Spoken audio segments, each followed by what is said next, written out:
do what I like. I do what I wanna do what I do what I wanna do what I want. I do what. Welcome to Sports Trebuchet. This is Marty. This is Josh.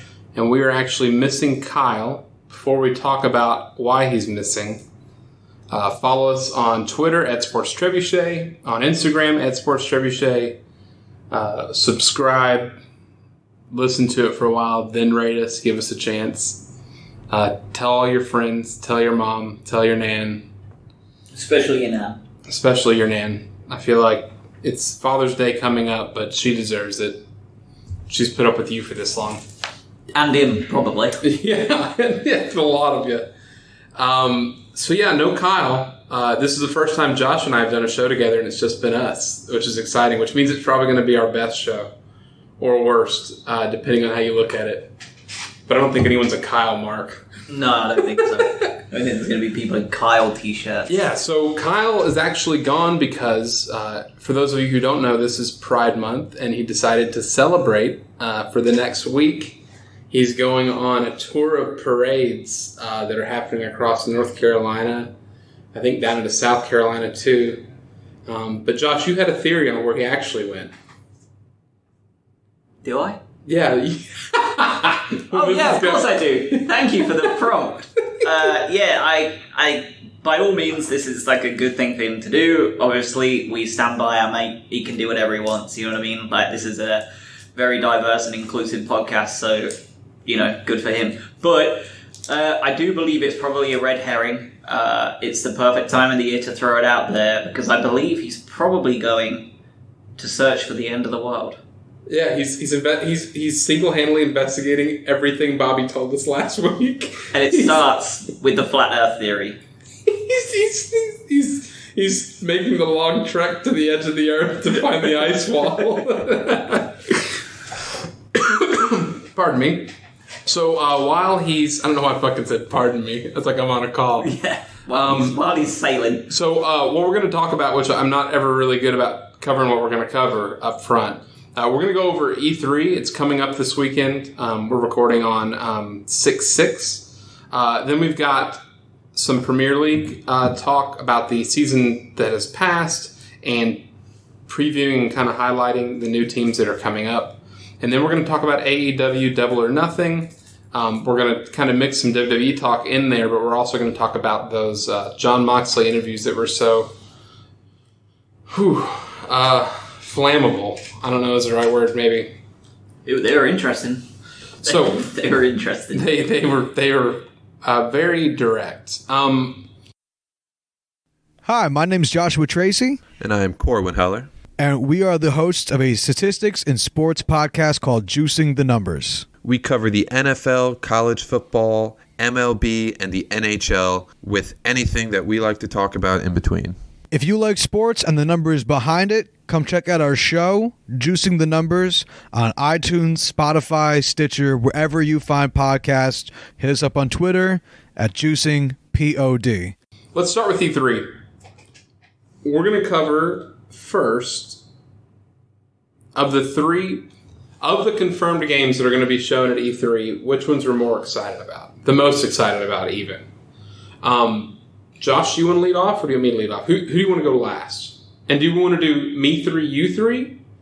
No, we'll do one each, one at a time. Okay, cool. We might cross each other's off. That's probably a good call. True. I don't think you'll have any of mine. I don't think you'll have any of mine, so I don't know. That's the hope. Yeah, Kyle out is going to keep a lot of double dipping from happening. Yes. So I'll start with mine then. I'll start with my number 3, and it's going to be, maybe it'll be a controversial one. The new Pokemon games coming to Nintendo Switch. Is Pokemon Sleep in there? Is that one of them? Or is this the Sword one? It's Sword and Shield, but I've read about the Sleep one. I don't know anything about it, honestly. I don't know either, but I heard someone mention it, and the only time that the only market for gamers that hasn't been taken is while they're sleeping, and that Pokemon just fucking did it, and it's brilliant. It doesn't have to be anything. Right. Connect your Fitbit, maybe, if you have like a certain amount of like... The Pokemon app that tracks your sleep is set for release in 2020. It's going to collect data on how long you sleep, what time they wake up, you know, people are saying that you need to watch Apple and Google for their data mining, but it's fucking Pokemon all along. Do you think come out there? How many lives do you think Pokemon Sleep's going to save when it discovers that you have sleep apnea? It's tracking your heartbeat. Discovering heart murmurs. It's just, there's a heart murmur. You get a Pikachu, but you probably should stop by your doctor and get a physical because you're very loosely That's the only electrotherapy you want to have to get.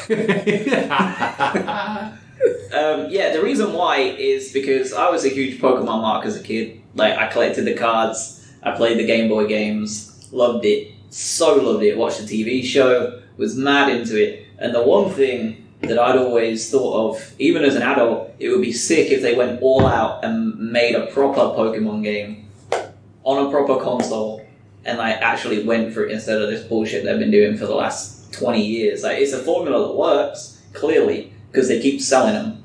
Mm-hmm. Not to me, but they keep selling them. And the reason I'm picking it as my number 3 is because it's actually finally getting some proper console treatment. And it's probably going to be the biggest upgrade they've made on a Pokemon game in the last 20 years. So I'm pretty excited to see what they do with it. So are you imagining like the first Pokemon games on Game Boy, but on a console where it's like The Witcher or something, where you're walking around, you're meeting trainers, you're finding Pokemon? Yeah. Yeah. Is that what it looks like it's going to be? Because I haven't seen it. I haven't seen a lot of it either. That's probably why it's on there too. I think if I'd seen a lot more of the footage, I might have a different opinion. I don't know. So even if it doesn't really have to be fully like Witcherized. You know what I mean? It can be. It can still be top down-ish, but I'm hoping they're going to be able to do what they should have been able to do a long time ago. Would you be okay with a Pokemon style game like that, and when you have to battle another trainer, when Dig Dug or whatever Geodude punches Pikachu, that it goes to X-ray vision and shows him snap the ribs and break them and send like spears through his eye, like Mortal Kombat 11? I would die for an MKX Pokemon. Oh man, Such points. Sub-Zero. Sub-Zero and Charizard going at it. Oh god, it's just and the I can see the commercial now where it's like the ice and the fire meeting up and it's just they're fighting back and forth. That would be sick. Yeah, so my younger brother was into Pokemon and I tried to be cool and not get into it because it was right. I was right at that the precipice of it starting. When were you born? 86. Okay, yeah. So my brother was born 89. And I was 90. Okay, so we're right in there. Yeah, and so like anyone that was in my grade didn't really play it. Anyone in my brother's grade did, and then in between it was kind of spotty. Yeah. I really dug the cards though. I'd never gotten into it. And the thing that let me down, it would have gotten me more into Pokemon, was the first time they had, I think it was an N64 game, and it was like Pokemon Arena where they'd fight. Yes. And what I had imagined it to be versus what it actually ended up being was such a letdown that I just failed. And I can't remember more than 5 of like the actual Pokemon names. I played the first 2 on Game Boy. Yeah. And enjoyed them. They were great for road trips and shit. It was fantastic. Game Boys were the bomb. They really were. I remember I was collecting the Pokemon cards, and for any Pokemon collector out there, I had 2 shiny Charizards, and they're worth like $100 now. If they got bought up by Willis, right? Or they get bought up. Who was it that wouldn't bought them all up? Oh, JME. Yeah, JME in England bought a bunch of them. But I had 2 of them. One of them got put in the wash by accident. And the other one is a worse story. I was about, 10, 11 when it was at its height. Yeah. And I got seduced by a 16-year-old girl who stole my shiny Charizard. Absolutely. Do you remember her name? No. Damn. I was going to have you ask her full name. Put her full name in. It was at a park. Get our 25 listeners to hunt her down on the internet and try to find her. Internet witch hunt, do your job. Time to cancel her. Sad times. I didn't plan on doing this in order necessarily, but my number 3. Are you done with Pokemon? I feel like we can move on. Okay. I mean, it's Pokemon, isn't it? How deep can you go? Was Roller Champions. Okay. So I didn't know of this game until like 3 days ago. Neither did I when you told me. And the only reason anyone knows of it is because like some information got leaked. It's Ubisoft, It's supposed to be almost entirely online and focused on the Rocket League style of play. And I think style of art based off the images that were in that article that I showed you. Right. That is on IGN if anybody needs to look at it. I don't really care about the game. What worries me is that Epic buying Psyonix is having something in the background of like mindless online fun. And Laser League didn't do it. Laser League was a little bit too complicated. Yeah. Didn't we play that together? I think when it was free. There was another game that came out, and it was like a disc tennis game that came out for PC, and I had like a free trial, and it was not good. Okay. It was weird, but it was aiming for that same style. I don't know. Did you ever hear of Spark? No. Spark was the VR version of Rocket League, I think they were going for. That sounds like it'd make you sick. You would stand at, in terms of like that mindless online just banner. Gotcha. So you would stand, it was one-on-one, and you would stand at two ends of a corridor, and you would have a ball and a mitt, and you would try and throw the ball past the other person. Was it Spark with a Q? SPARC. Oh, I see it. And I bought it for VR when I had my VR. And man, my arms were battered on it. But that never really peaked either. I think they actually, that company folded after a while. Yeah, I'm looking at the image now. That's the craziest shit I've ever seen. So it was almost like head-to-head Wildlife. It was mental. It was absolutely mental. But can you... Because I don't know what roller derby is. So what is it? What do you do? So, this is going to be a very watered down version because there was a roller derby on like Spike TV back in the day when they tried to make it like a thing. They presented it like old WWF too, like kind of a like, you know, these people hate each other and these teams hate each other and everything. But for fuck's sake, I don't even know if there's a ball or anything involved. But it's essentially a relay race. I don't know if I'm suited to answer this question. The more I think about it and the more things I've seen, because I keep thinking of that and then I keep thinking of that shitty Jean-Claude Van Damme movie where it's like Murder Ball or something and it's got like roller derby-esque things. They go around in a loop, they can hit and check each other and knock people off the thing because I'm assuming I don't know. How is roller derby played? I'm going to try to get cliff notes. Roller derby is a contact sport played by two teams of 5 members skating counterclockwise around a track. Gameplay consists of a series of short matchups in which both teams designate a jammer, who wears a star on the helmet. The jammer scores points by lapping members of the opposing team. So, if you and me are against each other and we each have a person on our team, I knock you down so that my... What do they call them? Golden snitch. The golden snitch. Yeah, the jammer. So my jammer can loop and pass you. Okay. So it is kind of like a relay race. So it's almost... Except... Yeah, it's almost like you're playing bodyguard. It's almost like... God, what was the game in Call of Duty where you had to protect one person? I don't think it was Call of Duty. It might have been like Rainbow Six. But it's like protect the package where you're just like... It was like the blah blah is the president, like protect the president. So you have that. So typically, I think your teams look like the jammer is usually probably an ace skater, fast as shit, and then your jammers are likely more than anything fucking brawlers. And I'm curious what it looks like in an online video game now. Isn't it just angry soccer moms that play that? That like bulk up. So get on the peds. There's been a push recently in.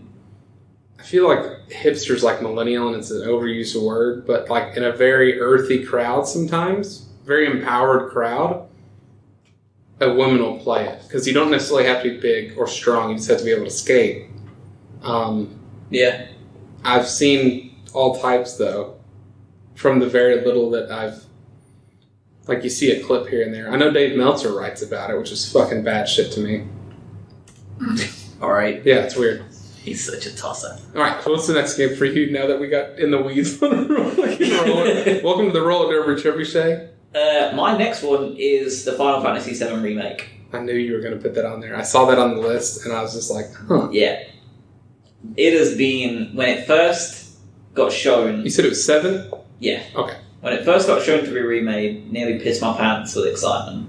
That was last year. And that was about 4 years ago. Oh. This thing has been in development for a long time. And I think they're in a mixed state of knowing what they want to do, but they don't know whether to structure it in just one disc and I think they're also terrified of fucking it up.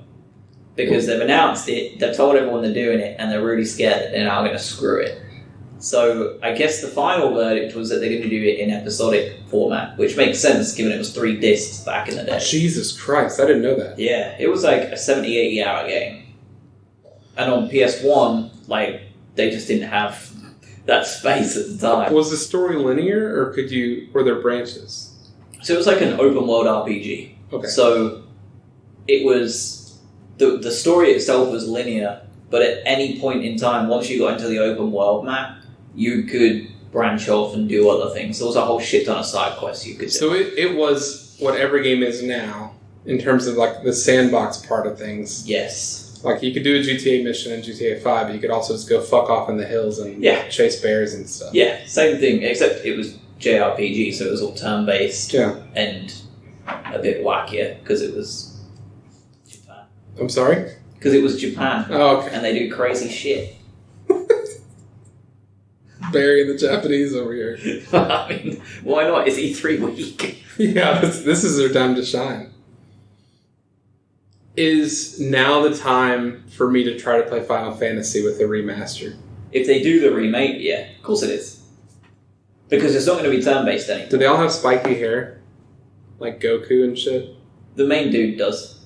Yeah. What's the main guy's name? Cloud. Oh, that's right. Yeah. Yeah. Weird. That's... Never understood that either. Yeah, it's odd, but... But it's not going to be turn-based anymore, which is, I know, something that you're not a fan of. It's gone to, like, the action RPG stuff now.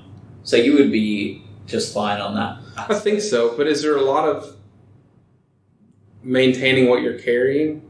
Like, I've got to make sure my backpack is, like in Red Dead, you've got to have fucking orange slices. You have to have apples for your horse and all that. No, back in the day, everything was just, like, you open your menu and you had everything. Like, you didn't have to worry about carrying shit. Like, or, like, storage or, like, weights. Yeah, because that's stuff like that. Yeah, on that, you just, like, you could just buy 99 potions at the potion shop and you could keep them all. Gotcha. Which I feel like it'd be easier just to buy the way to make the potion and then you have a limitless supply. Yeah. There is, I mean, that's how Monster Hunter did it. That's how the recipe. No Man's Sky did it, too. Yeah. But it was a pain in the ass in No Man's Sky because you had to fucking fly to planet. See, for Monster Hunter, it's handy because you can either buy the potions outright or you can, when you go on hunts, you can collect herbs and the herbs then automatically get crafted to potions. Gotcha. So, like, piece of piss. So, my number 2 is Watch Dogs Legion. Okay. Did you ever play any Watch Dogs? I played the first one. Same here. And I only played it for like 15, 20 hours. And it's just because, I'm not even sure I got that far. Yeah, I really liked it. I think GTA 5 came into my picture when I got it, because it was before GTA 5, and I was just buying time. And it kind of trumped it, and I never went back. But it's something I want to pour more time into, because I think I like it. I like the stealth aspect of it. At least it was in the first one. It's supposed to be a new character, but it's set in London. Okay. That's the most interesting part to me, is that it wasn't like Chicago, I think the first one was set. It was Chicago. Yeah, and I couldn't give a fuck about it. But I'm curious to see how they do it. I don't know how they innovate. Is it going to be innovate. just the same style, like as the first two, or are they revamping it? So it wasn't even supposed to be announced. So I think they're showing something very basic at E3, but it got leaked pretty early. And I guess that studio that makes it is pretty poor about keeping things under wraps, apparently. But yeah, I don't know. I could do with. I liked GTA 5 a lot, and it was fun. But there was also, I felt like in Watch Dogs, there was more consequences for your actions, and they weren't as easy to escape. With GTA 5, you just get 5 stars. You're running from helicopters and shit. You die, you start over, and it's no big deal. Yeah. But I like the stealth aspect for games. I'm normally not into that bit, but I dug Watch Dogs. I felt like Watch Dogs was just the futuristic version of Assassin's Creed. And given it was made by the same people, I think it was even more reminiscent for me. But interesting shout out. I knew you wouldn't have that one. Yeah, I'd never even heard of it. And the first two Watch Dogs, like I said, just weren't that bothered. My final one is Death Stranding. Hideo Kojima's new game. The geniusly fucked up mind behind Metal Gear. I have no idea what this game is going to be about in the end. Speaking of Japanese and their kind of quirky bits, what were the names of the two women, the two female? Did you see that? In what? In Death Stranding? What is it called? Death Stranding? No, I didn't see it. I saw the lad who plays Daryl in Walking Dead is the main character. That's the only one. And I watched like a 6-minute launch video the other day, but I didn't catch. He's got like a baby strapped to his chest, right? Yeah, it's like Matrix like stuff. So one of the females' names, it was very like Freudian. One of them's named Fragile. Is one of the female leads, and something else. I cannot remember the other one, but at the time I thought it was funny, so not worth mentioning. It's such a Hideo Kojima thing to do. Like he's when in Metal Gear 3 you were facing like the end, and it was a dude that was older than time that was like an expert sniper. So very on the nose name. So on the nose, yeah. Or like you had like the Sorrow. And like it was a dude that like made you like mourn things. See, like he ain't like he doesn't. It's like 80s WWF. He is almost like. I mean, the whole thing of Metal Gear was like very 80s. I have no idea what Metal Gear was about. I thought it was just a weird war game. No, I can't even begin to explain the depth of that shit show of a story either. So do they have a release date for it? Death Stranding, yeah, I believe it's November. Oh. So I suspect they'll probably show quite a bit some point in the next couple of weeks. I've heard that Kojima's the guy's name, right? Yes. That he had a reputation for pushing games back, though, if they weren't perfect? This has been pushed back for a while. Okay. And yeah, he is. And I think that was the biggest reason he left Konami. Because they pushed out the newest Metal Gear when he wasn't ready. Oh. And he's like a Quentin Tarantino. Yeah, that's what I kept hearing. He's like that enigma of like, I'll just leave then, fuck your money, I'll do it for the art. Like Moxley, that we'll be talking about shortly. But he in this case, was not bigger than Konami, but had a name that stood on its own. Yeah. He's going to be able to make a shit ton of money or get picked up somewhere else so fast. And like, I'm not even sure if a company snapped him up or whether he made his own. So it just looks incredibly interesting. I don't understand anything I'm watching, which generally means I'm going to like it because I never understood anything I was watching with Metal Gear half the time, and I had a ball. And he's insisting it's going to be unlike anything you've ever played before. Yeah, so I think I saw a question that someone asked if it was a stealth game, and he responded with, as I'm getting similar questions, I shall repost. Death Stranding is not a stealth game, could move subjectively, but not a first-person shooting game either. By incorporating with the concept of connection, and in parentheses, strand, it's totally brand new genre called action game / strand game, parentheses, social strand system, in parentheses. Yeah.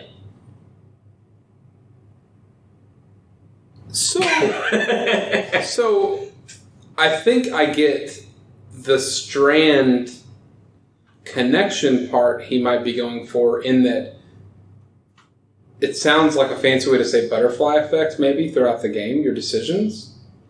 It sounds to me like it's almost going to be co-op play online constantly. It looks like the world is going to be massive, and it looks like your decisions are going to affect other people's worlds, and theirs are going to affect yours, and that is the strand that, like, you work together to make something better. Right. But in a shared world, is there a big bad boss that once defeated is defeated across all worlds, maybe? Who knows? I don't know enough yet. And I felt like when I watched it and I didn't really understand much more about the bigger picture of what the game is, I thought I was just falling behind, and then I'd go on social media and everybody else was just saying, like, it looks great, I know he's a genius. I don't know what the fuck I'm watching, so I feel better about it. Yeah, and at this point, it's like, is it going to be one of those like artist renditions where you see someone painting and you're like, what the fuck are they doing? And they turn it upside down and it's like, oh, it's fucking Obama. They painted Obama. Right. Or is it like Jackson Pollock where like he's throwing this shit all over the thing, all over the canvas, and you look at it and it's like, it's really pretty, but it's also kind of just paint splattered on a canvas. Yeah. Yeah, you don't know. You don't know with it. Especially, I guess my question would be, with the strand part, it'd be really cool at launch if everything's all connected, right? But how does the game progress in a year? Right. Is it the same thing over and over again? You know, is it the same spawned enemies or whatever? Yeah. Who knows? There's a lot of questions, but I'm excited for it. My number 3, because I think we both actively tried to avoid the one we're going to end up talking about maybe the most, Okay. is Borderlands 3. Okay. Did you play any of the Borderlands games? No, but Borderlands 2, the full collection, is PS Plus this month. Is it I've really? already downloaded it. I And I might- will be I might playing. download it because I never played 2.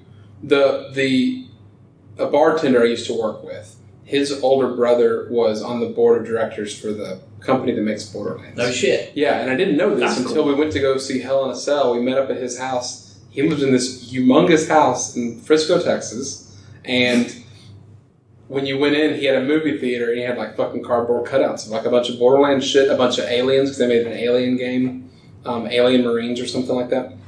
Anyways, Yeah, Colonial the thing Marines. I like about Borderlands is I liked the first one a lot. I like the art style a lot. Yep. It's quirky, like the Portal games, which I also dig. But I'm hoping that there's an online multiplayer situation that is a lot of fun, not unlike the Apex, or what is the big one that came out in the last year that all the fucking pro gamers play? That's got like Destiny? no. It's got like a lot of weird. It's got like a fucking cowboy guy. Anyways, it's kind of got a surrealist aspect to it, but it's still a first-person shooter. Right. That's what I'm kind of interested in, because it might be a cool change of pace. I thought you would say it, and you didn't. And there's actually 2 more games I want to talk about that I'm excited for. Okay. First, it's the Modern Warfare. Call of Duty Modern Warfare. Yep. So we downloaded Call of Duty 4 Modern Warfare, right? Is that the one we're on? That was free for PS Plus? Modern Warfare Remaster. Yeah. Okay, so Call of Duty 4 Modern Warfare Remastered. Yeah. And it's ignited the fire again because I love it. And I've forgotten how much I missed it. But when I look at Modern Warfare, the new game, it makes me nervous because it looks almost too real. And the fact that Modern Warfare Remastered isn't as real maybe benefits it, you know? Because like even though dipshits are jumping around, they're still jumping around and it's part of it. Or you can fall from the top of like a second-story building and It'd not be just die. fine. Yeah. But I'm wondering, you know, how that game mode changes, if that's going to alter. And it's like, cool, you can't really play like that anymore. I'm interested in that. I mean, they could take the Rainbow Six Siege model of realism. The one for, Siege, the one that you play, right? Yeah. Because if they did that, it would be just fine.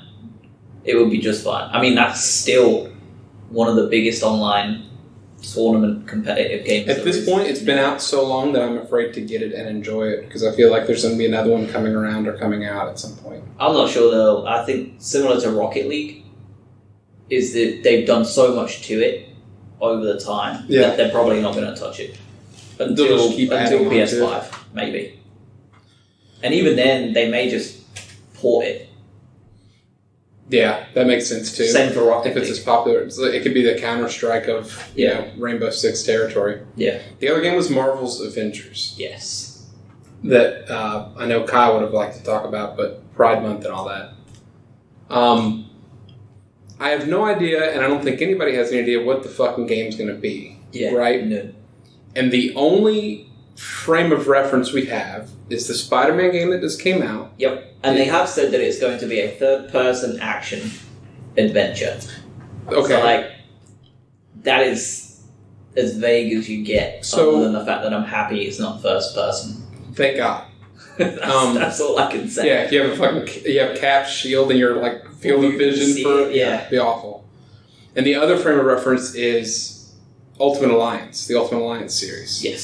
So the Ultimate Alliance series was third person, I guess you could call it, in that you were like, I don't know what you call that, because you're up in the air. It was very similar to Pokemon. Yes. Right? Yeah. It's like a top-down 3D. Yeah, except it was like a weird 45 degree. Yeah, like Diablo. Yeah. Or Baldur's Gate. Yep. It was all those sort of games. So with those frames of reference, I'm excited because Ultimate Alliance was a great group game. Spider-Man was an incredibly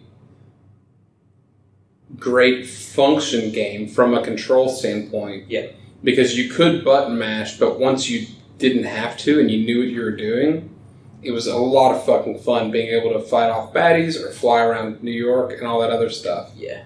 It was like a fast-paced, slick Arkham.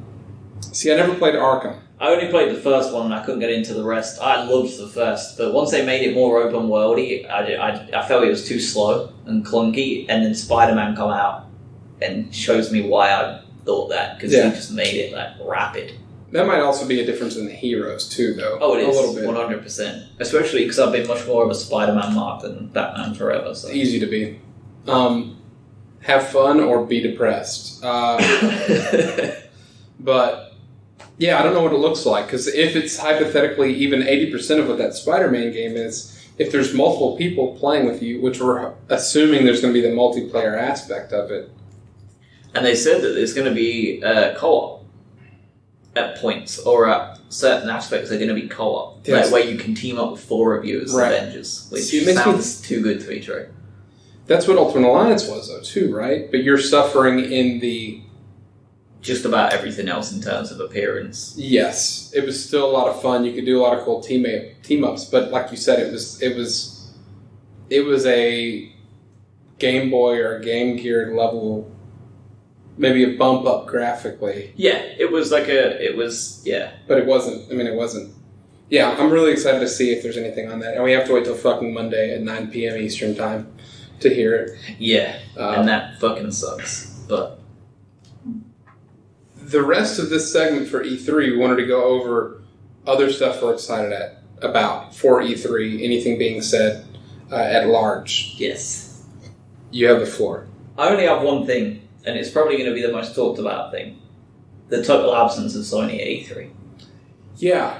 I didn't realize they had pulled out until a day ago when I started kind of digging into this topic. They pulled out, I think, at the end of last year's E3. They said, we ain't coming back next year.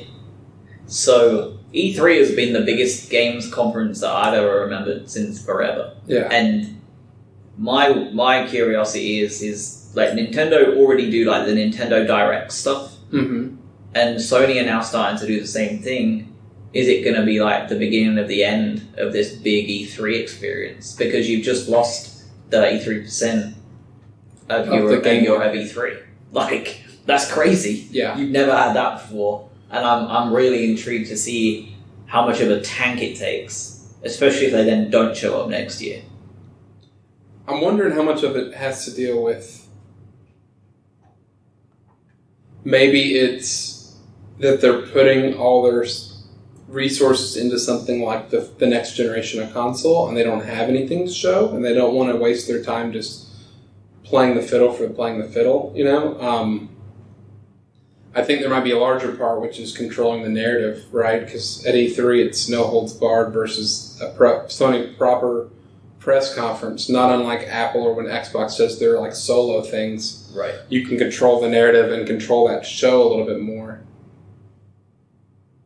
Yeah, I have no idea. I think you're right in that they have the PS5 coming. It's not a secret. They've actually started to talk about what it can do. They've showed renders of what it can do. Yeah. Like, and the speed that it moves.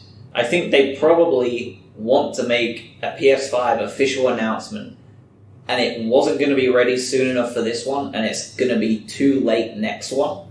And I think that they're going to do it sometime between this one and the next, and for that reason, that's why they've sacked it off. Right, doing like their own November press conference or whatever it is and do a big announcement. But the reason that you said they haven't got enough that they think is worth doing when they've put all their resources into this. I mean, it makes sense though too, because that's what was kind of annoying about E3 in general, is you'd go and you'd see the EA Sports Conference, and let's say you're really hyped about a game, or you see that FIFA's going to be like shit again, but then you go to the PlayStation Conference, and sure as shit, there'd be 15 minutes on FIFA on the PlayStation Conference. And I think that's the other part of it too. Like, I wonder if it ends up just being a developer conference in the end. It should be. Because then you get rid of Sony, you get rid of Xbox, you get rid of Nintendo, and you just go ahead with all the different things. And think of like, now we're getting onto it, but like, think of the spotlight and the platform it could give the indies. These indie companies. Especially indie companies that are owned by Sony or Xbox. Right? Like that Sony can say, hey, we have a game to show. It's maybe just a PlayStation exclusive, but you can still show it. Yeah. And it not be a larger PlayStation show. Yep. Because they are awkward. Like the transitions from They're awful. Every little The presenters are bad. It's all just cringe-worthy stuff. Yeah, it's still everyone getting excited about video games, which we spent 35 minutes on, so who are we to talk, maybe? But it's still very weird. But they do give the aura of lads that just somehow manage to look out from getting out of their basement and into a massive stage. Yeah, it's the only place I can imagine being stinkier than a wrestling show. Yes. Or a proper Comic-Con. What was the other one where they said that they've got to wear deodorant to get in? Comic-Con. Was it Comic-Con? Had to be. That's all I had, too. I actually wanted to touch on that Arkham series for a second because there's supposed to be a new one that's coming out. Yeah, it's... who knows what it's going to look like. But I never got to play any of them. First one was excellent. Really? Yeah, I just never... It was another case of, it's so far gone, is it worth my time? And then something new taking my time. That's fair. And Rocket League ended up being that. Rocket League is the best and the worst gift because it's kept me from buying a lot of games. It's ruined a lot of experiences. Moving on to the sports and sports trebuchet. Let's talk about the 2018-19 Premier League season, the surprises, maybe some of the disappointments, and then we talk about a little bit of the new club introductions, which is going to be your specialty. Okay. You want to hit the shocks and disappointments first? Let's do disappointments first. Okay. Because I want to see where we overlap here. All right. I've only got two. Okay, I've got three, and one is, I think, one's dumb, I think, but I'm going to say it anyways. Salah... Everybody listening to this knows that the knowledge gap is there. So if anything, it should be more interesting from somebody who hasn't watched it as much as they had in the past. Yeah, and given their opinion. And for context, at some point we're going to do like a reintroduction of all the hosts, what we're from, where we came from, what we're into and stuff. If you haven't gathered that, just so you don't have to go listen to the first episode, because the first episode, it was a beta. It was very much trial by fire before we realized what we had. But I started getting into Premier League soccer back in 2011 or 12, I think. And then just due to timing conflicts and work, after about a season and a half, I stopped watching. I still played FIFA and the like, but I wasn't in it, and then this is my first full season back, full board, watching at least one match a week, and oftentimes two. I'm just going to do all three of my letdowns. Yeah, hit me. All right, one is Salah not winning the Golden Boot outright. It bummed me out a little bit. Okay. Because I love him. And Mane and Aubameyang is... Aubameyang. And I don't know how much... I'd never heard of Aubameyang before this season, so I don't know how much of that was a surprise. Maybe it wasn't. No, he's been banging in an insane amount of goals for Borussia Dortmund before he came to us. Okay, cool. Yeah. So like, it was... I had never heard of him. I had heard of Mane, and I had definitely heard of Salah before. Him not winning it outright kind of bums me out, because I feel like... And he might have if he didn't get hurt in the last... was it last week or second to last week? Yeah. The other one is the Ole Gunnar takeover of Manchester. I'm not disappointed that they finished sixth. I'm disappointed that they didn't either finish second or third or 15th or 16th. Like, I wanted him to come in and either be this fucking golden child or for it to just be, he's actually kerosene on the fire that is Manchester United, and see him tank for the sake of the top 6 being shaken up in the standings in the finals. I think you had a mix of both, though, right? At the beginning, he was hot, right? It was the golden goose, and they never intended to sign him to a contract, and they gave him a contract because of how well he went, and then he went from gold to the petrol on the fire. Yeah, I wish it would have been one way or the other all the way through, because it would have been really cool to see him take them to third after them having such a shit start. Right. From just a pure, like, oh wow, this is a difference a manager makes standpoint. Right. Or when he gets done, or whenever they fucking fall past 10th, and it's just like, oh, this is a difference a manager makes. And then my third one was, I only watched a few Bournemouth games, but what was crazy to me was that they had the highest amount of goals scored that wasn't a top 6 squad. They also had the most goals allowed that wasn't a relegation squad. Okay. So they scored 56. I think the bottom of the top 6 scored like 63 or 61 or something. Okay. But they allowed 70. And the only one that was even close, I think, was like 78 for Fulham or something like that. like they were just a fucking mess. And I'm here for fast or just full score going crazy soccer, or at least having a team that does it. And right. Watford I didn't mind doing or watching sometimes because at the beginning of matches, they were boom or bust. It always felt like when I watched them because they'd either be... They went all in. They were going long ball and fucking killing it, or they were going long ball and getting just pressed to shit and not have a chance. So it's probably Bournemouth finishing 14th when I would have loved to see them shoot up higher, or completely fall apart. Either allow 70 goals or score 56. Don't do both. That's fucking crazy. That's fair. What were some of your disappointments? So I have 3 actually. Now I'm thinking about it.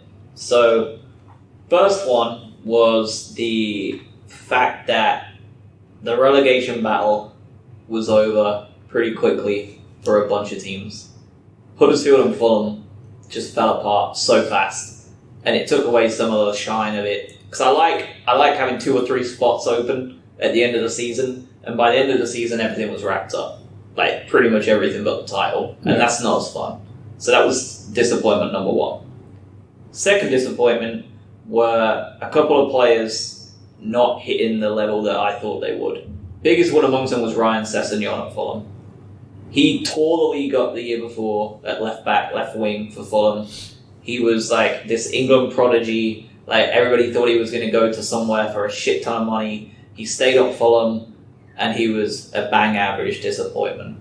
Whether he was coached wrong, or whether he ain't got it, or one of the two, I was disappointed because I thought he had it, and he didn't. Though I think everyone thought Fulham was going to have a really potent offense coming up too, right? Between him and Mitrovic and everybody else, they spent £100 million, which was like the 3rd highest net spend in the league.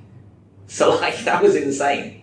So I was disappointed with him because I thought he had better in him, and maybe he'll sign for someone this summer and will do it. Maybe he'll stay with Fulham and boss the league again, and that will be what he needs. I don't know, but that sucked. And my last one was the standard of refereeing in general across the entire league.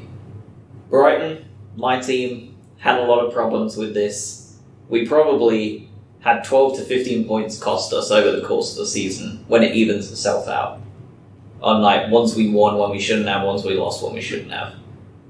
And there was numerous times where I would watch a game, be thoroughly pissed off, and immediately go to watch another one to zone out, and become immediately annoyed again because someone's made a mistake again in the next game that has no emotional relevance to me. And I'm finding myself getting even more annoyed because it seemed that this season, more so than recent seasons, we had just a calamity of errors in officiating. The year before, we bring in VAR. Like, it was the last thing they needed to do was fuck this up. Do you think that's that added pressure at all? Maybe. I wonder if it's that, or if they're just like, well, fuck it, VAR's coming next year. Or they can get used to calling whatever the fuck they want, and they'll know they'll have the safety net of VAR. That might be it too. Like, I don't know. Or maybe it's just a placebo thing, and it ain't as bad as it was. But it felt like it was worse across the whole league, not just for us. Yeah, and I mean, I guess it happens enough and you start looking for it. It's the It's your ex-girlfriend driving a white Jetta, and then you see nothing but white Jettas. Right. So, like, if you're looking for... And people were looking for it because VAR's coming. So people were like, oh, with VAR, like, I was as guilty as anybody, but I saw a lot more of it. Yeah, you made a VAR comment every other week. Yeah. Typically. Yeah. And that was everyone will be making the same comments, and I don't know whether that's that effective of commenting or not, so... My surprises of the season... Yes. ...was... pleasant surprises, I guess. Yeah. One was Leicester City not falling apart when their owner died from the helicopter accident. Yeah. Only because I always feel like tragedy in American sports gets played up, and then you have football players wearing the patches of their announcer that died or owner that died or whatever, and very seldom do they win one for the Gipper and pull it together and they're fucking badasses now all of a sudden. And I didn't expect that to happen with Leicester, but I thought it would be the opposite, if only because they're removed from the league title. And then, I can't remember, I forgot what it was, but they obviously didn't have that same run-up the next year. And then their owner dying, the guy that helped take them there. And I felt like it could be the wind out of the sails and them just not get relegated, but really, really drop down. And they finished top 10. And they were kind of sketchy form every once in a while, but they still were around. They were consistently inconsistent. Yeah. But they were Bournemouth with a slightly better defense. with the holes in the back of their feet. And the other surprise was Brighton staying up despite pretty much mediocre form for the entire year of 2019. Mediocre is a very big compliment to what mediocre. I only said mediocre instead of poor because of the draw that they had towards the end of the year and them holding against Man City for most of that match. Right. And it didn't get any points, so it didn't matter. No, but they still got tanked by 3 or 4, whatever it ended up being. My only surprise of the season, because some teams like Watford did much better than I thought they would. Cardiff did better than I thought they would, but none of them are like, they were just like, oh, okay. The biggest shock of the season for me was Tottenham. Tottenham spent £0 this summer, just gone. They didn't buy a single player. Really? It was all over everything. Like, they cannot, like, what is this team doing? They're unambitious. How can they ever go any further? Is that including, like, youth? Yeah. They didn't buy a single person last year. Their net spend was £0. Well, actually, it was probably in the plus because they sold, I'm sure they sold 1 or 2 people. But Tottenham Hotspur did not buy a single person in the summer of last year, and I thought that they were going to sink. They were going to be a 7th, 8th, 9th place team. And so they finished 3rd the year prior to this season. Yes. And they decided, you know what? We have enough to win it all, and they didn't fucking spend another. They didn't spend a single penny when Arsenal and Chelsea had just got new managers in Sarri and Emery, and they knew they were going to spend. Manchester City and Liverpool were both on mad highs, and Manchester United were supposedly going to spend a lot of money in the summer, so they did nothing. And they still managed to finish 3rd and reach a Champions League final. They improved upon last year. And I have no idea and how maybe they win the managed Champions League final with Kane. At least... a fit Kane. Yeah. Because he was bad. Yeah, he was as useful as... it was like... If I would have gone out there, I at least would have ran a bit. You could have had a cutout of Harry Kane and been just as... Yeah, you could have just had a cardboard cutout and have, like... It's a scarecrow, Harry Kane. That's got his eyes poked out. String it to 3 pugs and have them run around the pitch. Like, it may even hit one and get a good one too. But one of the pugs get a red card for biting an ankle. That would be excellent. Let's go and spikes it. Would have still had more impact than Harry Kane did. I didn't know they didn't spend any money. That's crazy. Nothing. It was insane. What do you expect they do this? They've got to spend. Because Pochettino will leave if they don't. And players will leave if they don't, in my opinion. Because it is unambitious if they don't spend again. Yeah, they've proved they can get 3rd now. Yeah. At this point. Cool. So if you want to win the league. If you want to start competing with the 2 big boys, you've got to spend the money to compete. Did you have any other surprises? No, All right. that was my one. Tell us about Aston Villa. Aston Villa. Yeah. Norwich City. Norwich. Yeah. Norwich. Norwich. Let me start over. Let's tell us about. Cut that out. Would you tell us about Aston Villa, Norwich City, and Sheffield United? Yeah, so I haven't got a lot on them because I don't really want to go too in deep with them because You can, if you wanted to just. I didn't have any expectations here. If you just wanted to tell me how shit their towns were, that the clubs are from, that's almost all I need to know. So I was going to give you what they did, tiny little fact about them, their player to watch for next season, and why. And that's it. Okay, let's do it. So Norwich City, they won the league at a canter. Nobody thought that I don't think anybody thought that they were going to be the team to romp the league. The Tractor Boys, right? No, they are the Boys. Canaries. Fuck. Everybody thought they'd do well, but I don't think anybody thought they were going to absolutely wreck the league like they did. Smashed it. They signed a Finnish striker, and I don't know how you pronounce his name, but I believe it's Teemu Pukki. Maybe Pukki. I don't know. Pukki. But he was a free transfer, and he went on to score 29 goals in 43 games. Jesus. He was a player that I wanted us to sign if they didn't go up, just for the sake of the amount of goals he scored. Big question is going to be whether he can make it work at Premier League level. What makes him different from every other striker that's going to go done up at there? that level. Right. Dwight Gale, great example, scored 30 goals a season in the Championship, and he can't get a game in the Prem because he can't adapt. Same thing. Yeah. Anthony Knockaert, player of the season, the Championship player of the season, and is nothing more than a good winger in the Prem. How is he going to be the next Right. Romelu Lukaku, or players that come from, or Daniel Sturridge, players that go from like West Brom to Liverpool and Man United? I don't know if he's going to be able to do it. Sheffield United. Norwich is an alright city, by the way. It's in the middle of fucking nowhere. There's nothing to report.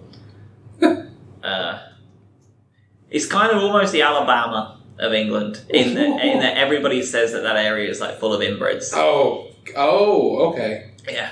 And the really hot topic of abortion in Norwich is not. Probably not such a big thing.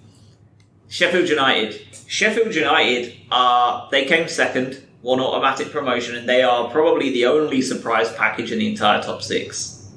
Of the list of the teams that are in the top six, nobody would have been surprised by the other five, but Sheffield United were a surprise. Chris Wilder is their manager. Very good young manager. I'm super intrigued to see how he does at the next level. He was a guy Brighton was maybe targeting, or that people that Brighton. There was rumours. Brighton fans wanted Wilder in, potentially. He was like third or fourth on the list, yes. Okay, gotcha. When Potter looked like he wasn't coming in and the idea was Phil Neville, everybody was on the bandwagon of anybody but Phil Neville.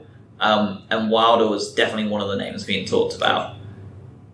Very good young manager. Their player to watch is Billy Sharp. He's their captain. He spent a long time at Doncaster Rovers, scored 23 goals in 40 games for Sheffield United. And he actually got bought by Southampton 2011, 2012, and he only made 2 appearances in the Prem and immediately went out.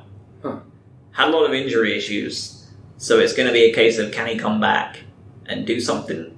But he's going to be the same as the Norwich striker. Yeah. Like, what's different about him? Because he's not...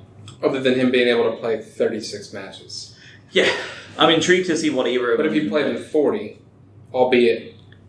Yeah, he had breaks more than pulls. Yeah. So like you either get better or you don't. Yeah. But it's going to be interesting to see what Wilder does. A lot of people are excited to see David Wagner come up, and he led Huddersfield on like a miracle run to keep them up in the first year. Yeah. Sheffield United are going to be the same situation. Nobody expects Sheffield United to stay up. They don't have the infrastructure that Norwich or Villa have. If they were to stay up, it would be Huddersfield levels of miracle. So when you say infrastructure, you're meaning their grounds, their ground is a good level ground. Norwich and Villa were both in the Premier League within the last 4 to 5 years. Okay. Sheffield United haven't been in the Premier League for 10 to 15. Hey, that's something. So, like, that extra amount of time out in the weeds is, like, it hurts teams financially. Yeah. And I think they were even in League One for a little while. Like, they aren't at the same level as Villa and Norwich, is what I'm saying. I was confused, and I wasn't aware for a while that there was 2 Sheffields. Yeah. Which is confusing, because there's Wednesday, right? There is Sheffield Wednesday as well. Where are they at? Are they dog shit? They're in the Championship as well. So they were both in the Championship at the same time? Yeah. That's frustrating. Yeah, they've been in there for a long time. Thanks, Manchester and Sheffield. Shit, yeah, they were... for the last 10 seasons then, for example, they're in the Championship for 3 of 4. This is Sheffield United. Yeah. From 08 to 11, they're in the Championship. They got relegated. From 11 all the way through to 16-17, they're in League One. They then got promoted last year, finished 10th, and now they're up second in the league. So they took a huge leap forward. A huge leap. It's all under Wilder. That was the difference. The last 3 years, or going into this 3rd year of Wilder? I believe right? so. Okay. Yeah. That's exciting. And Wilder's younger too, right? Yeah. So if there's a chance, if Sheffield stays up this year, does he get taken by probably a big 6? But everybody thought that's what would happen with Eddie Howe, and Eddie Howe at Bournemouth hasn't gone yet. I mean, he went to Burnley for a little bit, but I don't think they talk about that. Well, the Huddersfield guy too before he stepped down, right? He's at Schalke now. Oh, that's right. You told me that. One of the biggest teams in Germany. Suck at Huddersfield. Seriously, what the fuck is that all about? But yeah, Chris Wilder came in 2016. That year he went on to win the League One, and then the following year he finished 10th, and the next season he's promoted to the Premier League. So it's gonna be. I'm really interested to see how he does. Like, I hope he does well. Villa came up through the playoffs. They should have done better than that. I think a lot of people thought they were going to be a top 2 team. They weren't. They have massive amounts of infrastructure, considering they were one of the longest serving Premier League teams before they went down. They're owned by, I think, a Chinese group, maybe a different Asian, maybe it's Hong Kong, maybe it's somewhere else. They're owned by an Asian group, shit tons of money.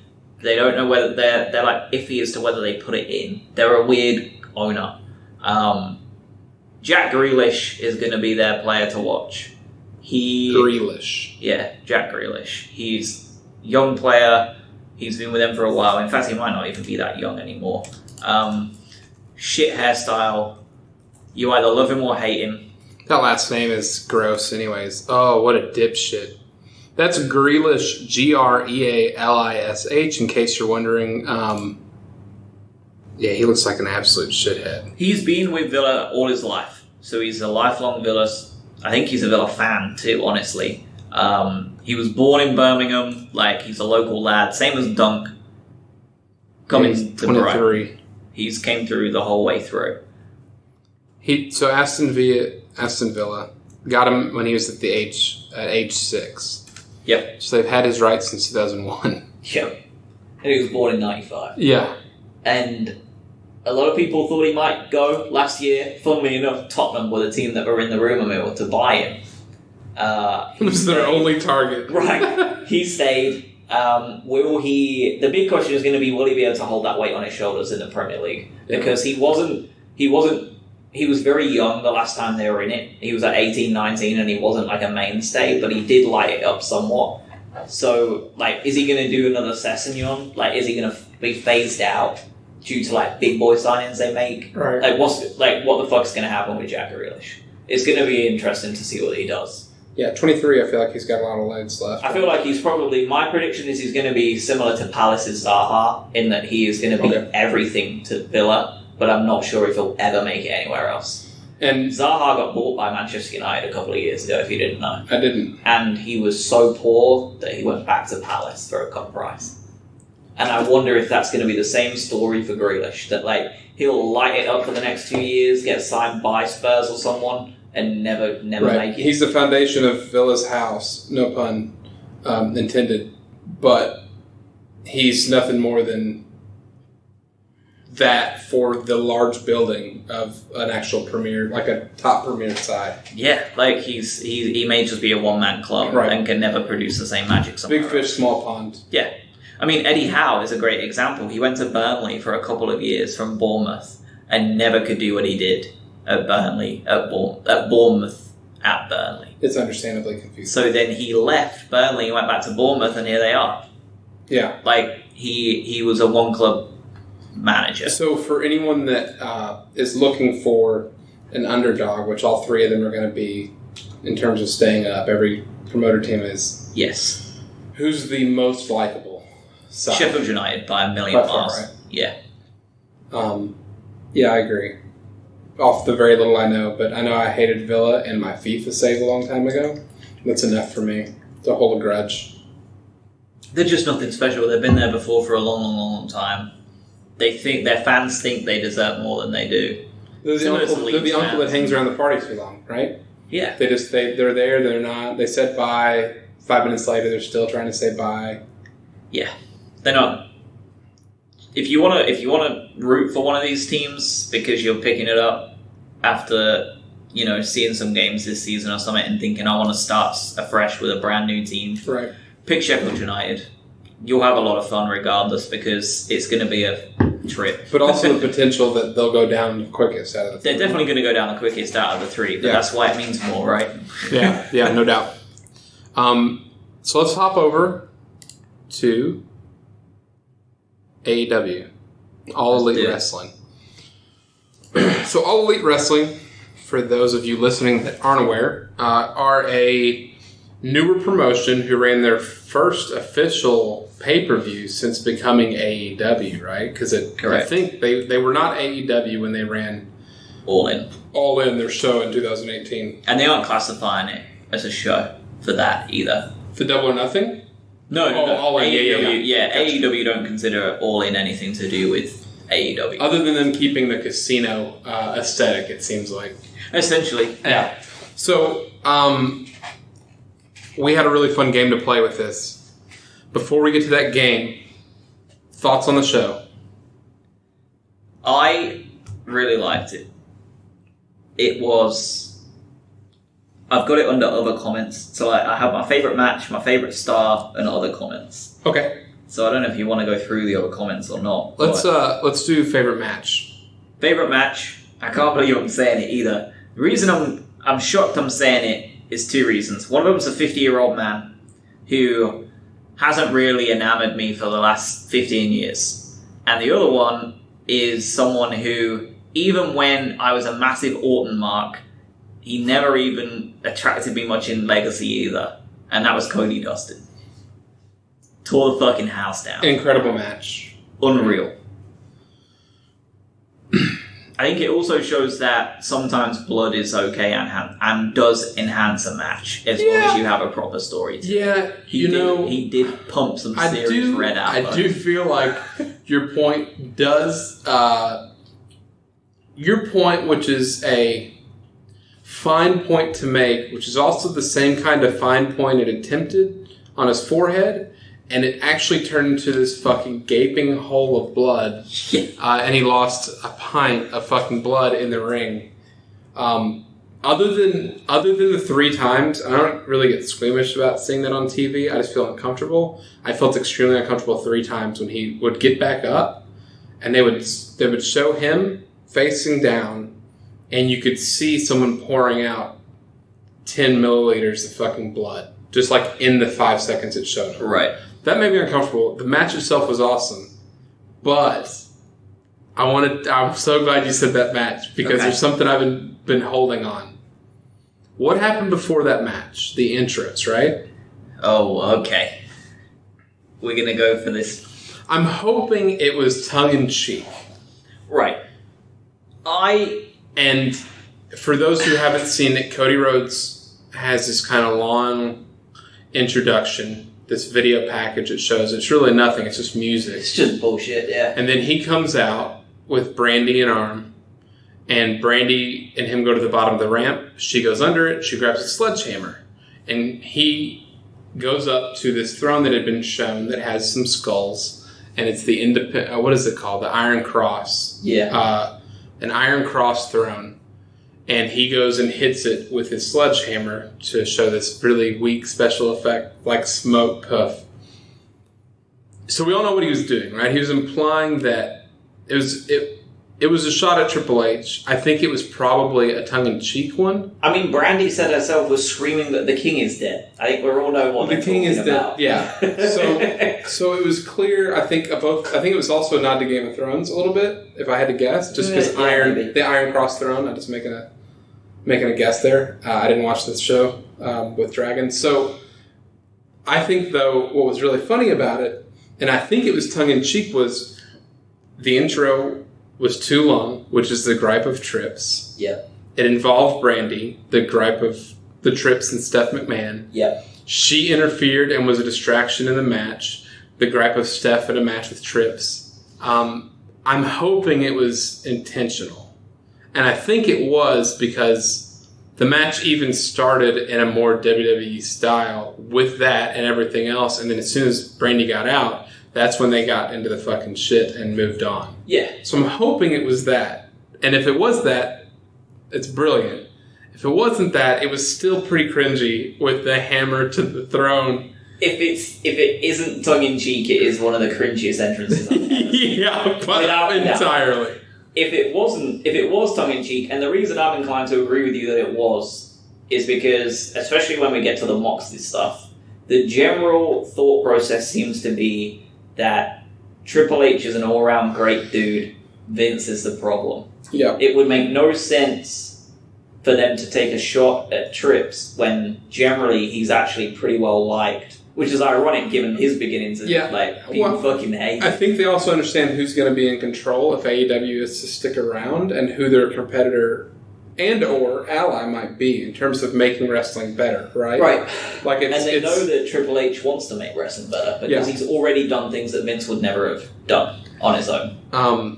The match itself was, like you said, great. I was watching this as my brother came over with his kids. This is Memorial Day weekend. And my little brother comes in, who we have a weird relationship anyway, so it's whatever.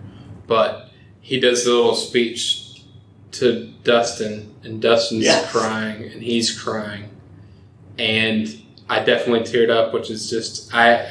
And apparently it was a nod to like an old Dusty Rhodes promo that he did 30 years ago. Okay. Because he used the same thing. I don't need a brother. I need a partner. Or I don't need a partner. I need something. Yeah, it was good. It was really great. The whole thing was great. Excellent. It's tough to pick a favorite match, but I think the one that I was the most pleasantly surprised on was the 6-man tag that actually opened the proper show. Okay. SoCal Uncensored against the most Japanese faction named Strong Hearts. It sounds like a Final Fantasy. No. It sounds like a Final Fantasy knockoff. No. So Jim Ross made the same mistake on commentary. Well, that's why I believed it. Yeah. God damn it, JR. So they are over in, I guess it's Orient or Oriental Wrestling Entertainment, whatever it is. Right. They're over there training them. And so is SoCal Uncensored. But they themselves are Japanese. Okay. Yes. Well, that makes sense. Yeah, I want to say they all are Dragon Gate guys. Okay. If I had to remember. That would also make sense. The match was phenomenal. Christopher Daniels and Frank Kazarian are old, and they look like AJ Styles does, which is fucking timeless still. Scorpio Sky, I'd never actually seen him wrestle, was fucking fire. Yep. Every one of the Strong Hearts, T-Hawk and L. Lindemann, which is such a weird Japanese guy. Which one was the massive hench lad? The short guy that was stocky. Yeah. Lindemann. He was my favourite. He was fucking great. I had never heard of the guy. No, neither have I. Seema's the one that had the shredded shorts. He was the older dude. He's the older dude, and he's the guy who has basically made 6-man tags what they are in Japan. Right. Because he's so masterful at calling them. But I guess he's also known as like a fucking training guru. Yeah, which is why he's over it. He's a hell of a worker and a brilliant dude. I love that. And he was great. Yeah, the whole match was great, and I thought it was the perfect way to start the show. You have 3 Japanese wrestlers And you know what? Lindemann might be Chinese. He may be. Okay. But they're representing a Chinese promotion, and then you have 3 American wrestlers, one of which are black, and the diversity in it too, for you to lead off your show on what's going to be a very inclusive and progressive promotion. They're hoping, Right. and that everyone kind of hopes. It was really, really fucking cool, and it made me realize how much I miss good 6-man tags. Yeah. Because they're hard to beat. They can It was so great. when they're flawless like that, it's hard to beat any. It is. What was the other one you had? Your favorite person? Yeah. I know who you're going to say. Well, and I'm do you pretty know sure what? I'm going to say the same guy. If you end up... So... You want to do it on the count of 3? Sure. We'll do 1, 2, 3, and then we'll say the name. Okay. 1, 2, 3. MJF. Absolutely. I want to give a shout out to someone else before we get into him then. Because I wanted to go with this other person. The Luchasaurus. Yes. Luchasaurus is fucking... Holy shit. I'd never heard of him. I gather he was in Lucha Underground for some time. Yep. I'd never seen him, never heard of him. He's also a Big Brother. They need to sign that man up now. Clap a They monkey. did. You know they did. They have got him So now? because of the reactions that they got on the show, like 3 days after the show, they offered him a contract. Good. He simply has to be in that show full time because he was fucking excellent. Yeah, he's real good. We can carry on with him, Shane. He reminds me of Canyon, only if nothing else because of the hair and the size. As who? Chris Canyon. Who better than Canyon? It's not ringing a bell. He died in Where was he? unfortunate circumstances. Was he WWF? He was WCW and then he did WWF for a little bit. He used to do the Canyon Cutter, and it was when he was mocking Diamond Dallas Page, and he would do the out of nowhere Canyon Cutter. He was greatness, and he was he was the innovator of offense. I think was his nickname. He was great. Go back, find WCW matches with Canyon in them, and enjoy. He also was called Mortis for a second. Suicide by antidepressant overdose. Yeah, and it's weird to bring him up. Mortis, Yeah, it's weird to bring him up because he was also one of the first openly gay wrestlers later on in his career, and he got dicked on by WCW locker room that was pretty poisonous at the time, and I think that's what led down that road. Sad. Miss you, Canyon. Miss you every day. Yeah, never heard of him. Worth checking out. He's phenomenal. Cool. But Luchasaurus is great. MJF is... He is as if EC3 got left on high in the dryer and he shrunk a little bit, which is okay, I think. He reminds me of... You remember how shitty Miz was when he was young? I think he's almost at Miz levels now, but he's young. Yep. Which makes I have me... that exact sentence. Fuck off, really? Yeah, look. It's probably why I like him, because he looks like a young Miz. Yeah, he acts like a young Miz. Yeah, he's 23 He does years old. Miz as good as Miz. Yeah. He's 23 years old. Yeah, he's a fucking star, and I haven't openly laughed at anything, any stand-up, any movie. You know what? I take that back.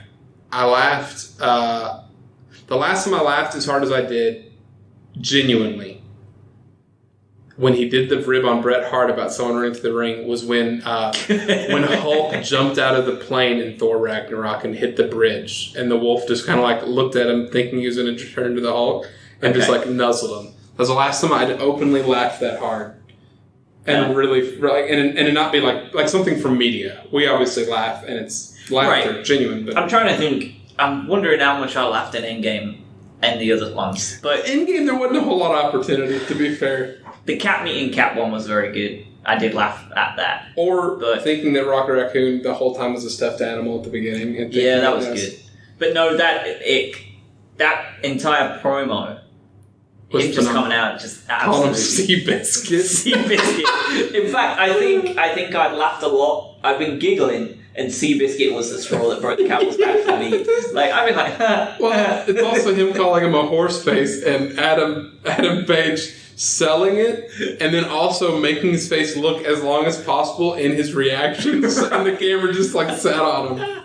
He is going to be money for a long, long time. Yeah, I think so too. And I think the benefit that they know what they got in him, and that he's entertaining as shit, and he doesn't have to win a goddamn thing for a while. No. He can just be a shit talker. And he's social media savvy too. good. That doesn't And surprise me. that's just like, I mean, he's 23, right? Like, you've got to be at this age. I heard a story about him after that show. He was walking with the guy that hosts another like wrestling podcast, and they were walking, and it was down a street, and they ran, and like on the other side of the street was a guy wearing an AEW shirt. And they were having a conversation, and he stopped the guy, MJW did, and goes, hold on. And he waved and got that guy's attention. It was across the street. He's like, hey. And he looked over, and the guy goes like, MJF. And he just goes, fuck you, and gave him the double bird, and then continued walking on. So, like, he's just living the gimmick out there, too. I mean, a complete shithead. I die for him. He's already one of my favorites. Yeah, 100%. By a long way. Like, just in wrestling. He's already up there with one of my faves. He's one of the like 4 people that when I have a mic, I'm like, cool, I'll listen to this guy. He's got something. And Miz is one of the others. Yeah, So. and honestly, but depending on Miz's feud, it won't even be Miz sometimes because I can only hear him talk about Shane and his father so many times. Right, for real. So the fun game we had. Wait, was that it? What else? Do you have? I have other comments, but we can go through all of them after the game. I can't even remember what the game was.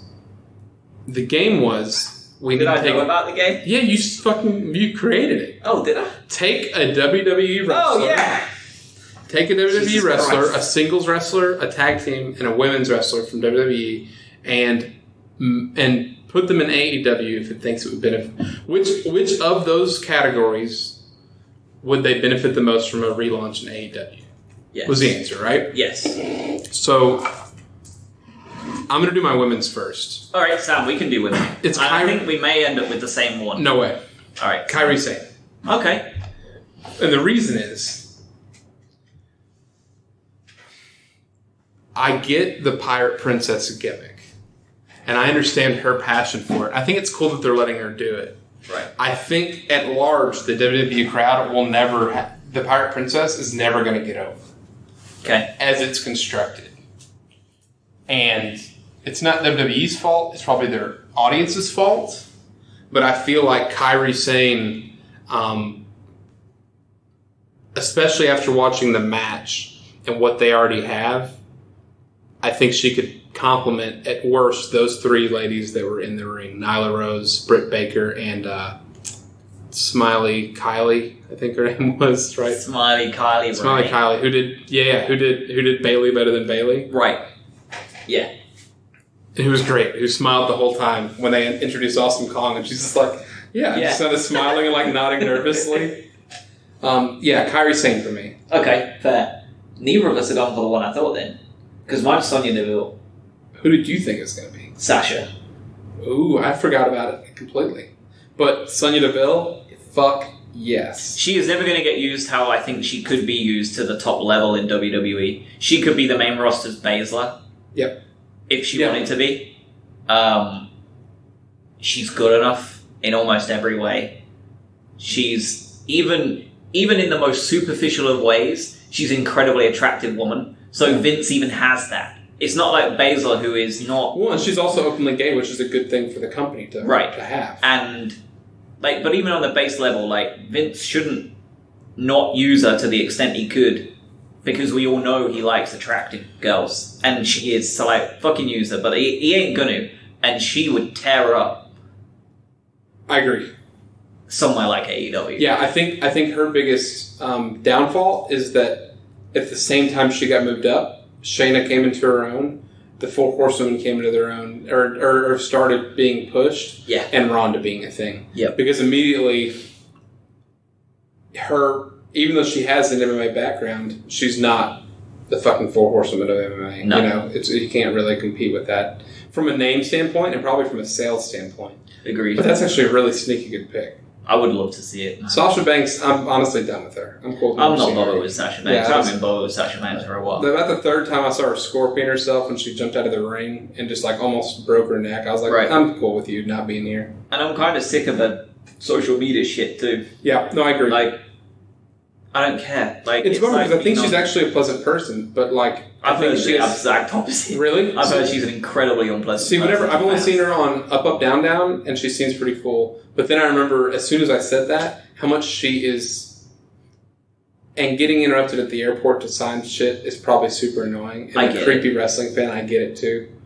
but she doesn't have very much tact in anything she does. And I don't mean to be rude to these people, and I don't live that life ever. But if I was living my dream, I feel like I wouldn't be as miserable as some of them are. Yeah, and I don't think her complaints are the same as Jon Moxley's, which we'll get into in a second. Right.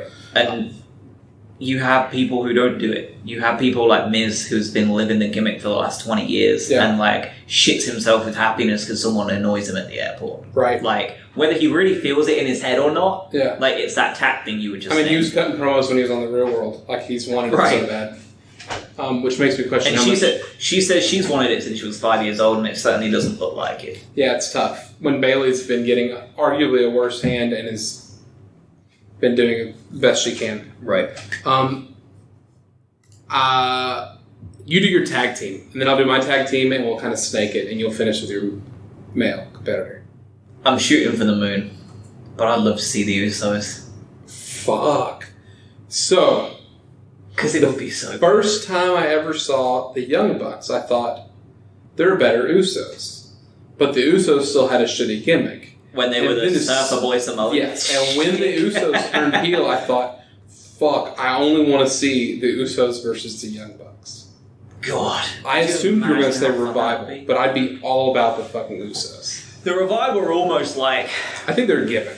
They're a super safe pick because you know they're going to leave soon and then they're going to go exactly where they need to go. Yeah. But just thinking on dream booking, like, how could anybody not want to see the Usos against the Lucha Bros? Yeah. The Usos against the Bucks? The Usos against... Like, you could just put them against so many teams and it would just tear the house out. Yeah, the Usos would be fantastic.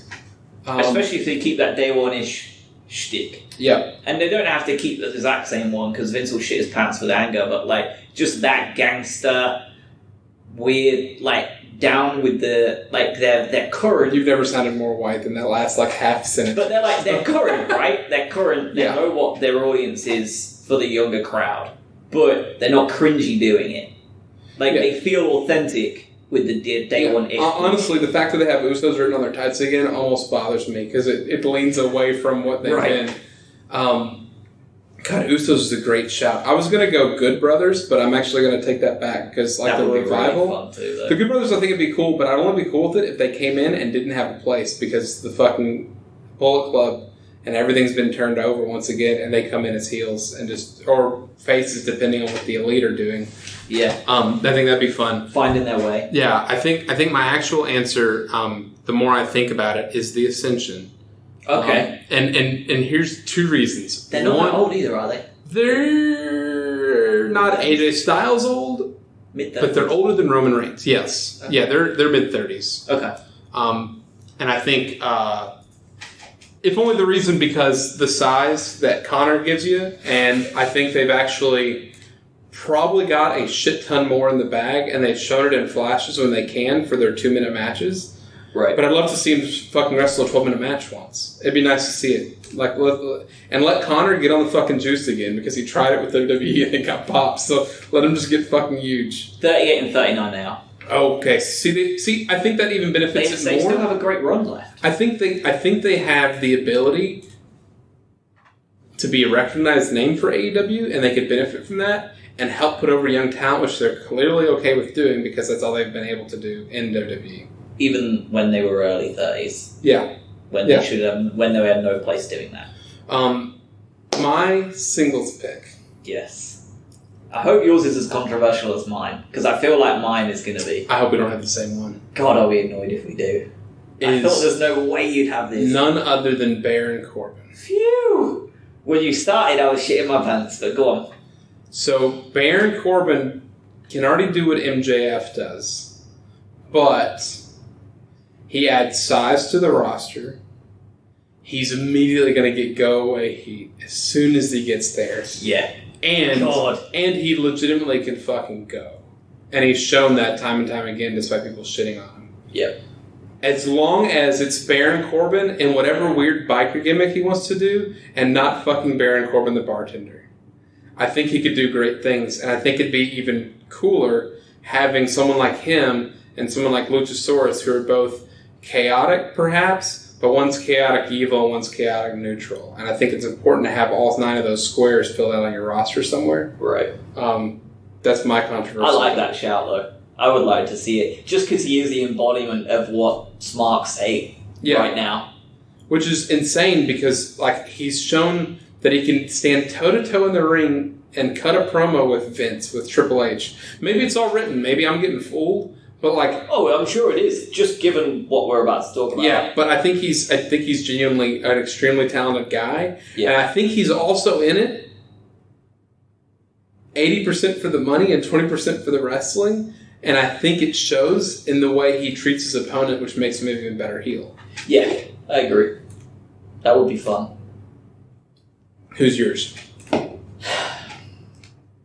This person is currently in an incredible spot. And I still think that they're going to be better off going somewhere else. An incredible spot in WWE. Bray Wyatt. Fuck. Firefly Funhouse is excellent. Yes, agreed. The original Wyatt family was excellent. They had a gimmick that Bray was so into that he could have become, depending on if the stars aligned, he could have legitimately become the next Undertaker type personality. I think every fan, including me that came back either because of Bray Wyatt or right as Bray Wyatt was doing his thing, thought that's the exact vibe I got off of him, was he was a new age. He was the Undertaker, but instead of burying people, he unearthed conspiracy. Yeah. And he lost to Cena. Bobby's favorite wrestler. He lost to... Who else did he lose to? Cena and someone else?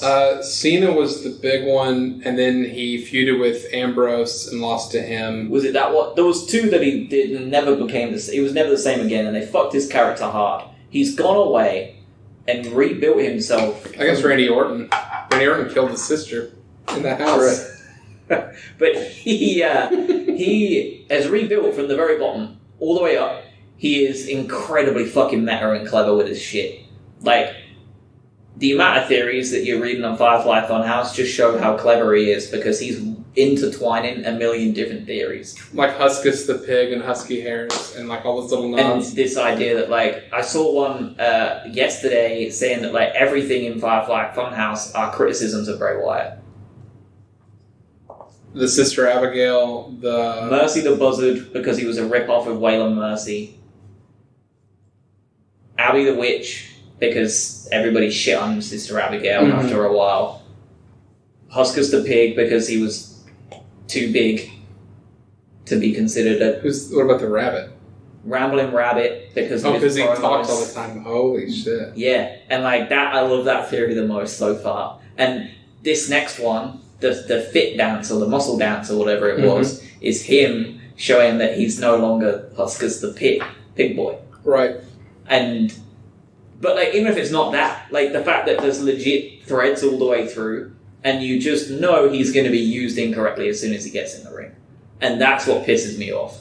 Put him on AEW and I don't think he gets the same. I think he's clever enough, clearly, to do all this himself. Yeah. And... you know this is an idea he's pitched because there's no way that they're clever enough to come up with a pitch like this. So just let him see it all the way through. I think there's a very small benefit to your proposal too, and I think that his dad follows him. Because his dad's a producer. Is he really? Yeah, you know his dad. Mm-hmm. His dad is Erwin R. Shyster, IRS, the old wrestler. Oh, no shit. Yeah. And I feel like I should have known that. Or I probably didn't, forgot a long time ago. Yeah, I think that's an added benefit of him potentially doing it, which would be cool. Yeah. But I think, honestly, I don't know what his contract looks like at all, but if he gets fucked again with this kind of gimmick, I can see him doing it. Why wouldn't you?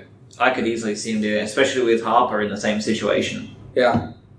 It'll be really weird when it'll be the Wyatt family, and it will be like Luchasaurus, the lad with no legs that was in the Battle Royal, and Sunny Days, that weird guy with the egg face makeup. I wonder when his contract does expire. I don't know if there's anything on here. But that's my pick. That's and awesome. I know that's a random one, but man, I would love it. I think that'd be sick. Love it. It'd be awesome. We're at an hour 28. Let's do this Moxley thing quick. Okay. Actually, you know what? Give me a few things you thought were interesting of what he said. I'll do the same, and then largely the overall breakdown of what he said. I guess that makes sense. I thought it was very interesting that he was absolutely, constantly intense about putting it all on Vince. He didn't want shit on the writers or the producers. And him revealing the relationship that essentially has the producers and writers as hostages. Yeah. So the wrestlers don't kick off. Or messengers. Yeah. Was very interesting and sad. Because I couldn't imagine going into work every day knowing that my job depended on somebody else not kicking off after getting a shit hand. Yeah. Because that's bad. That sucks. So that was one thing that stood out to me. Building on that,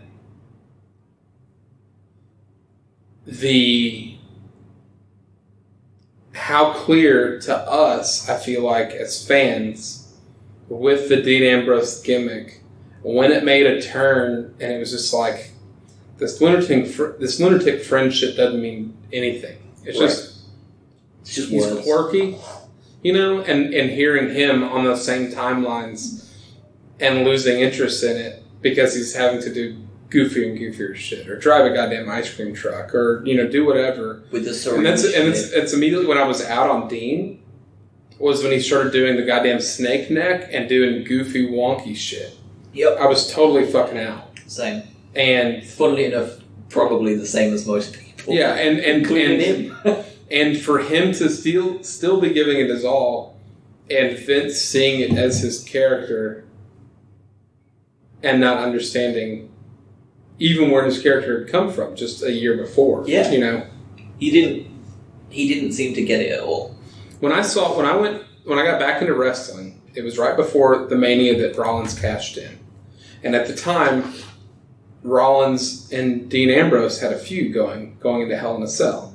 And I was at that show in Dallas. And Dean and Seth, Dean went out first, and Dean was on top of the fucking Hell in a Cell with the kendo stick daring him to come up, and he was fucking crazy. Yes. And seeing it live, I was like, this motherfucker I get what he's doing. He was essentially living the Moxley gimmick. Yeah. That's really what it reminded, because at that point I'd seen one or two of his matches before he came in. Yeah. And I was like, fuck, he's proper going for it. And WWE version. And I was here for it, and then before I knew it, he's like all shucks Ambrose and doing weird shit. Like he said the promo where he's like, I drove down, my throat's fucked up, so this would be perfect. It is. I drove down backward. He's 33 and he sounds like a hard 33 or 31. He sounded a lot better on Wade Keller's show. Yes. So I don't on the know phone. what was going on with Y2J. Although Y2J does like to liquor everyone up. So Yeah, I wonder very if possible. Ambrose was Very off. possible.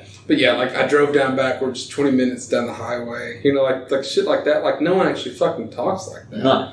It was instead of Seven and the crazy fringe person he could have been, he was a knockoff Ninja Turtles baddie.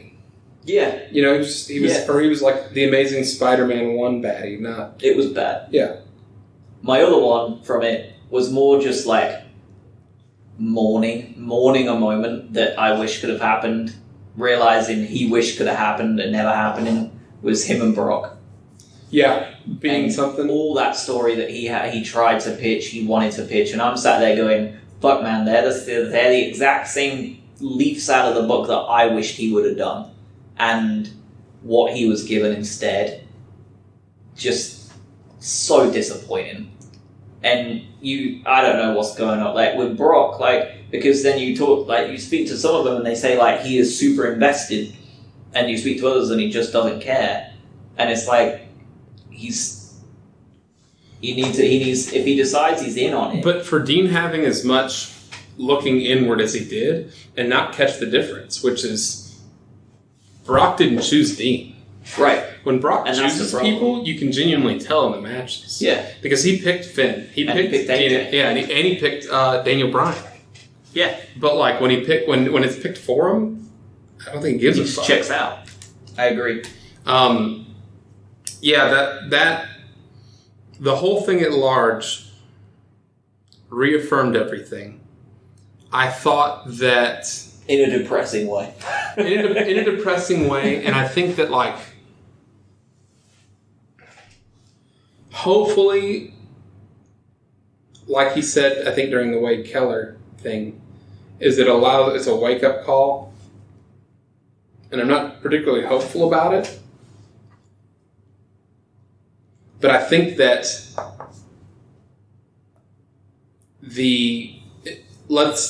hopefully it'll stop people from blaming the goddamn writers. And I think and the one thing I had that I didn't like what he said was he was talking about writers coming in that weren't wrestling. Like Emmy Award winning writers that came in that weren't known or that weren't familiar with wrestling necessarily. Right. I see the knock on it, but there's a finite number of wrestling angles. And there's even a more finite amount of subtlety in professional wrestling. As something as simple as walking by each other, bumping shoulders, and planting that seed, right? That you hear like Bruce Pritchard talk about. Right. There's so many people that are still in wrestling, especially in WWE, that are old school, that will reuse these plot lines that can work. They can redo the Mega Powers gimmick and probably nail it again. But it's still the Mega Powers gimmick that they have done again. So I think there's a good reason to have those writers in there. But it's clear that whether it be patience or inability to understand the concept, that ain't there, right? With Vince. No. Because it's obviously there. Everything that could have gone wrong has gone wrong in Gargano Ciampa and their entire story arc in terms of injuries and everything else. Right. And all they did was make it better and embrace those things. Yeah. And part of that's wrestling, but there's room for storytelling and fable storytelling and fantasy and every other kind of storytelling. You can implement that. Lucha Underground did a fantastic job of it. It was one of the most well-written shows ever. I think you also have the thing of like there are finite angles, there's finite everything, and I think there's also only a certain amount of wrestlers that can do what he can do. Yeah. Like some people need those people. Yes. Like, do you know what I mean? Like you get four girls on a mic, right? And you give them their 5 classes of promo, and you have Alexa Bliss, and you have, I'm trying to think of anybody else on her page, right? Who can suddenly spit bars on demand. And then you have a superstar like Bayley who just can't do shit.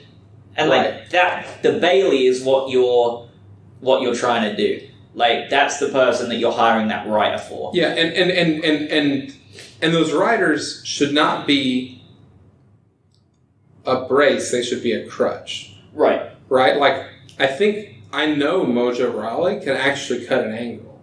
I don't doubt it. Can he cut an angle for whatever character he's playing? Not sure. Right. And that's where those writers come in, because they can be the reminder. It shouldn't be the other way. It shouldn't be the writer and the person going, I don't know if my character should say that. It should be the character or the person, in this instance Mojo, saying, I want to come out and say this, and maybe getting provided bullet points and go, cool, yeah, I'm going to say this. And the writer who's got this character down, who helped develop this character and knows the storyline, can look and say, well, I'm not sure that Mojo Rawley would say this, because remember, he ditched you didn't ditch him, or whatever it is. Yeah. But it's almost a quality assurance is what they should be. They should be a QA process. And they're not right now. And right now, that's why you're getting red wagons being brought to the ring by Dean. That's why you're getting this is your life angles with Bliss and Bayley. Like, these things should never be happening. No, I think they are QA, but they're doing what my wife and I do with our 2-year-old, which is like, let's play blocks. I make a really sweet fucking tower. And my kid looks at it and is like, and just fucking slaps it down, and Godzilla's through my little block tower. And then guess who does it again? Me, because I'm a fucking idiot. And I do it again. I make a cool little shape, or it's a giraffe, you know? You are Bray Wyatt. Yeah, and I keep creating, right, and then getting shit on. It's different, I guess, and it's my kid and I don't hate her. No, but it's the same premise. Like, it's like, instead of her going, yeah, but it's funny because it's smaller now, and they're going to Bray, like, yeah, but it's funny because you got a beard.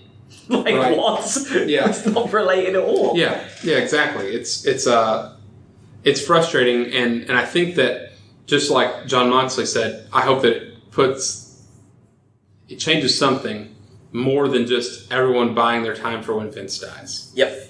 That's what it is. That's where I've been. Agreed. It's the same thing with Jerry Jones for me, is Vince. I'm waiting for him to fucking die.